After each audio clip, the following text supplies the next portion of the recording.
বাংলাদেশ ভারত সীমান্তে ভারতীয় সীমান্ত রক্ষী বাহিনীর বিএসএফ এর গুলিতে বাংলাদেশিদের হত্যা নিন্দা জানিয়েছেন অন্তর্বর্তীকালীন সরকারের প্রধান উপদেষ্টা ডক্টর মোহাম্মদ ইউনূস। সীমান্তে হত্যাকাণ্ডকে নিষ্ঠুরতা আখ্যায়িত করে তা বন্ধ করার আহ্বান জানিয়েছেন তিনি। ভারতের রাষ্ট্রীয় মালিকানাধীন সংবাদ সংস্থা ট্রাস্ট অফ ইন্ডিয়াকে দেয়া এক সাক্ষাৎকারে ডক্টর মোহাম্মদ ইউনূস এসব কথা বলেন। সীমান্তে হত্যা সংক্রান্ত এক প্রশ্নের উত্তরে মোহাম্মদ ইউনূস বলেন, সীমান্তে কোনো অপ্রীতিকর ঘটনা বা পরিস্থিতি সৃষ্টি হলে সেটি সমাধানের জন্য আইনগত পথ বা পদ্ধতি রয়েছে। কাউকে হত্যা করা কখনো কোনো সমাধান হতে পারে না। তিনি বলেন, সীমান্তে হত্যার যে ব্যাপারটি নিয়ে গত বেশ কয়েক বছর ধরে আলোচনা চলছে, এসব হত্যাকাণ্ড কিন্তু একতরফা। যারা সীমান্তে অতিক্রম করে তারা নিতান্তই সাধারণ লোকজন। আপনাদের রাষ্ট্র দখল করার কোনো ইচ্ছে বা পরিকল্পনা বা ক্ষমতা তাদের নেই, তাই তাদেরকে হত্যা করা আসলে এক প্রকার নিষ্ঠুরতা এবং এই নিষ্ঠুরতা বন্ধ হওয়া প্রয়োজন।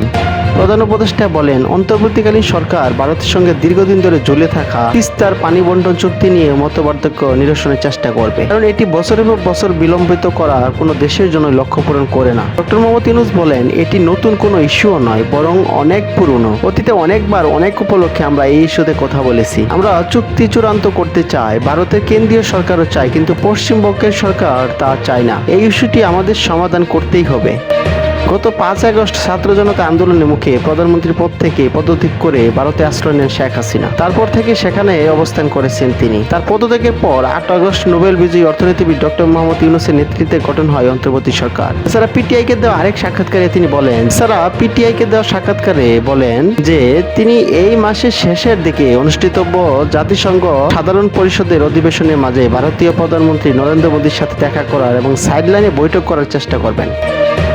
এছাড়া সার্কভুক্ত দেশগুলোর প্রধানদের সঙ্গে ছবি তোলার চেষ্টা করবেন বলে উল্লেখ করেন তিনি। ডক্টর মোহাম্মদ ইউনূস বলেন, সার্কের চেতনা পুনরুজ্জীবিত হওয়া প্রয়োজন। 8 সদস্যের ব্লক এই অঞ্চলের অনেক সমস্যার সমাধান করতে পারে। প্রধান উপদেষ্টা বলেন, অবশ্যই আমরা ভারতীয় প্রধানমন্ত্রী নরেন্দ্র মোদীর সাথে দেখা করার চেষ্টা করব। সার্কভুক্ত দেশগুলোর সব রাষ্ট্রপ্রধান একত্রিত হয়ে একটি ছবি তোলার চেষ্টা করব। সার্ক একটি মহৎ উদ্দেশ্যের জন্য গঠিত হয়েছিল, এটি এখন কেবল কাগজে কলমে বিদ্যমান। আমরা সার্কের নাম ভুলে গেছি। আমি সার্কের চেতনা পুনরুজ্জীবিত করার চেষ্টা করছি। ইউনূস বলেন, অনেকদিন সার্ক সম্মেলন হচ্ছে না। যদিও দক্ষিণ এশীয় আঞ্চলিক সহযোগিতা সংস্থাটি একটি মহৎ উদ্দেশ্য নিয়ে গঠিত হয়েছিল, তবে এটি এখন কেবল কাগজে কলমে বিদ্যমান এবং কাজ করছে না। আমরা যদি একত্র হই তাহলে অনেক সমস্যার সমাধান হবে। তিনি আরো উল্লেখ করে বলেন যে সার্কের মতো অনুরূপ লাইনে গঠিত ইউরোপীয় ইউনিয়নও পারস্পরিক সহযোগিতার মাধ্যমে অনেক কিছু অর্জন করেছে, কিন্তু সার্ক এখনো এটি অর্জন করতে পারেনি। মূলত 2016 সাল থেকেই অনেকটা অকার্যকর অবস্থায় রয়েছে সার্ক। সাদ্দাম হোসেন, নিউজ বাংলা।